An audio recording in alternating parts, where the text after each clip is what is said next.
ഇതിനകത്ത് പ്രധാനമായിട്ട് നോക്കുന്നത് പ്രതിപക്ഷ നേതാവിന്റെ ചില സമീപനങ്ങളാണ്. ഈ സർക്കാർ അധികാരത്തിലേറിയതിനു ശേഷം, അതായത് കഴിഞ്ഞ 10 വർഷമായിട്ട് ഈ സർക്കാർ അധികാരത്തിലേറിയതിനു ശേഷം എന്ത് പരിപാടി സംഘടിപ്പിച്ചാലും, വെദർ ഇറ്റ് ഈസ് വിഴിഞ്ഞം പോർട്ട്, അതല്ലെങ്കിൽ നമ്മുടെ അതിവേഗ തുരങ്കപാത, അതല്ലെങ്കിൽ തീരദേശ റെയിൽവേ, അല്ലെ മലയോര ഹൈവേ, അതല്ലെങ്കിൽ എന്ത് വികസന പരിപാടി അതല്ലാത്തുള്ള പരിപാടിയാണെങ്കിൽ കൂടിയും ഇതിനെല്ലാം പിന്നെ എതിരായിട്ടാണ്. ഇതിന് ഒരു തരത്തിലുള്ള സഹകരണം പറ്റില്ല എന്ന്. അതുപോലെ MMSN പറഞ്ഞിട്ടുണ്ടല്ലോ, ഈ മറ്റവർ അധികാരത്തിൽ വരികയാണെങ്കിൽ അധികാരത്തിൽ വരത്തില്ല എന്നുള്ളത് വേറെ സത്യം.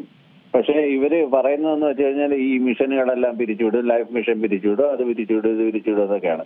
അപ്പൊ എന്തെല്ലാം ഈ സർക്കാർ മുന്നോട്ട് വെക്കുന്നു അതിനെല്ലാം ഘടകവിരുദ്ധമായ സമീപനമാണ് സ്വീകരിച്ചുകൊണ്ടിരുന്നത്. ഈ ഒരു അയ്യപ്പ സംഗമത്തിന്റെ കാര്യത്തിൽ ഇപ്പൊ ആഗോള അയ്യപ്പ സംഗമം മാത്രമല്ല, ശ്രീനാരായണ സംഗമം നടത്താറുണ്ട്. അതുപോലെ സുബ്രഹ്മണ്യ സ്വാമിയുടെ ക്ഷേത്രം, ഇപ്പൊ അയ്യപ്പ ക്ഷേത്രങ്ങള് മിക്കവാറും എല്ലാ രാജ്യങ്ങളിലും ഉണ്ട്. ചിക്കാഗോയിലുണ്ട് അയ്യപ്പ ക്ഷേത്രം, UAE-യിലുണ്ട് അയ്യപ്പ ക്ഷേത്രം, അതുപോലെ സൗത്ത് ആഫ്രിക്കയിലുണ്ട്. ഇങ്ങനെ പല പല സ്ഥലങ്ങളിലും, ഡൽഹിയിലുണ്ട്. കേരളത്തിന് പുറത്തുള്ള ഒരുപാട് സ്ഥലങ്ങളിൽ അയ്യപ്പനെ ആരാധിക്കുന്ന മലയാളി ഡയസ്പോറയുള്ള സ്ഥലങ്ങളിലെല്ലാം അയ്യപ്പ ക്ഷേത്രങ്ങളുണ്ട്. അപ്പൊ അവിടെ നിന്നൊക്കെയുള്ള ആളുകളെ കോർഡിനേറ്റ് ചെയ്ത് ഇനി ഒരു അനധിവിദൂരകാല ഭാവിയിൽ ഒരു എയർപോർട്ടൊക്കെ വരികയാണെങ്കിൽ അവർക്ക് വരാനും, വൈഷ്ണവ ദേവിയൊക്കെ പോലെ ഒരു പ്രധാനപ്പെട്ട ഒരു തീർത്ഥാടന കേന്ദ്രമായി വളർത്തിക്കൊണ്ട് വരാനും ഒക്കെ. പിന്നെ കേരളത്തിന്റെ ചില സെക്യുലർ ആയിട്ടുള്ള ചില ഫാബ്രിക്കുകളുണ്ട്, അതൊക്കെ ഊട്ടിയുറപ്പിക്കുകയാണ്. ഇതാണ് കേരളം എന്ന് ലോകത്തിന്റെ മുന്നിൽ കാണിച്ചു കൊടുക്കാൻ വളരെ സെക്യുലർ ആയിട്ടുള്ള ഒരു ദൈവമാണല്ലോ അയ്യപ്പൻ എന്ന് പറയുന്നത്. അങ്ങനെ ഒരു ഇതും കൂടി ഇതിനകത്ത് വളരെ വിശാലമായ ഒരു അടിസ്ഥാനത്തിലാണ് അയ്യപ്പ സംഘം സംഘടിപ്പിക്കുന്നത്. അതുകൊണ്ട് പ്രയോജനമേ ഉണ്ടാകത്തുള്ളൂ. ആ പ്രയോജനങ്ങൾക്ക് സ്റ്റേറ്റ് ഗവൺമെന്റിന് അല്ലെങ്കിൽ കേരളത്തിന് യാതൊരു രീതിയിലുള്ള പ്രയോജനം ഉണ്ടാവരുത് എന്നുള്ള രീതിയിലാണ് അവരതിനെ എതിർക്കുന്നത്. പക്ഷെ ഈ എതിർക്കുന്നത്, ഈ ചോദ്യങ്ങൾ അങ്ങോട്ട് ചോദിക്കുന്നതിന്റെ ഉദ്ദേശം കണ്ണടച്ചവർക്ക് എതിർക്കാൻ പറ്റില്ല. കാര്യം സമുദായ സംഘടനകളെല്ലാം തന്നെ, പ്രധാനപ്പെട്ട സമുദായ സംഘടനകൾ, അതായത് SNDP ആയിക്കോട്ടെ, NSS ആയിക്കോട്ടെ, ഇതെല്ലാം തുറന്ന സമീപനമാണ്. അവരെല്ലാം അതുമായിട്ട് സഹകരിക്കുമെന്ന് പറഞ്ഞിരിക്കുകയാണ്. അപ്പൊ കോൺഗ്രസ്സുകാരിൽ തന്നെ വിശ്വാസികളായ കോൺഗ്രസ്സുകാർക്ക് ഈ സമ്മിറ്റിൽ പങ്കെടുക്കണമെന്ന് താല്പര്യമുള്ളവരുണ്ട്.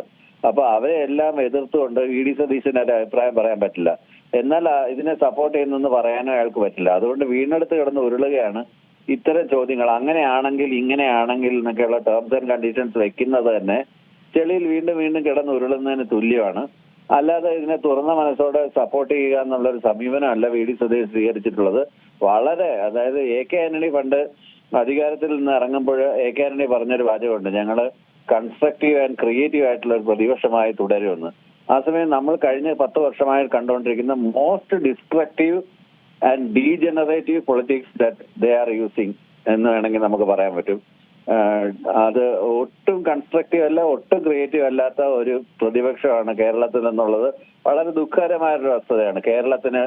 കേരളത്തിനെതിരെയുള്ള കേന്ദ്ര നിലപാടുകളിൽ ഒരുമിച്ച് സമരം ചെയ്യാമെന്ന് പറയുകയും ഒപ്പിടുകയും അതിനുശേഷം സമരത്തിൽ പങ്കെടുക്കാതിരിക്കുകയും, അങ്ങനെ കേരളത്തിന്റെ പല രീതിയിൽ ശ്വാസം മുടിക്കും. ഇപ്പൊ തിരുവഞ്ചൂർ രാധാകൃഷ്ണനൊക്കെ പറഞ്ഞ കണക്കല്ലേ, ഇനിയും സമയമുണ്ടല്ലോ, ഇനിയും വെള്ളപ്പൊക്കം വരും, ഇനിയും കോവിഡ് അതുപോലുള്ള മഹാമാരികൾ വരും, അന്നേരം എന്ത് ചെയ്യും, കാര്യങ്ങൾ മാറി മറിയും എന്നൊക്കെ കരുതിയിരിക്കുന്ന, എന്ന് വെച്ചാൽ സർവനാശം വന്നാലും എന്തൊക്കെ സംഭവിച്ചാലും ഇവിടുത്തെ ഇടതുപക്ഷ സർക്കാരിനെ എങ്ങനെയെങ്കിലും ഇറക്കിയിട്ട് അവർക്ക് അധികാരമില്ലാതെ ജീവിക്കാൻ പറ്റത്തില്ല എന്നുള്ളതുകൊണ്ട് ആരുമായി കൂട്ടുകൂടി, ഏത് വർഗീയവാദിയായിട്ട് കൂട്ടുകൂടിയിട്ട് അധികാരത്തിലെത്താനുള്ള കുറുക്കു വഴികളാണ് കോൺഗ്രസ് ശ്രമിച്ചുകൊണ്ടിരിക്കുന്നത്. അത് കേരളത്തിൽ വിലപ്പോയില്ല. കേരളത്തിലെ ജനത അത് പൂർണ്ണമായും ഈ സർക്കാരിന്റെ നേട്ടങ്ങളെ എത്രയൊക്കെ നമ്മൾ മൂടാൻ ശ്രമിച്ചാലും അത് തെളിഞ്ഞു തന്നെ വന്നുകൊണ്ടിരിക്കും. കൃത്യമായിട്ടുള്ള കാര്യങ്ങളാണ് കഴിഞ്ഞ 10 വർഷമായിട്ട് നടപ്പിലാക്കിയത്. നവംബർ 1-ാം തീയതി അതിദാരിദ്ര്യമില്ലാത്ത സംസ്ഥാനമായ കേരളത്തിൽ പ്രഖ്യാപനം കൂടെ വരുമ്പോഴത്തേക്കും പിന്നെ നമ്മുടെ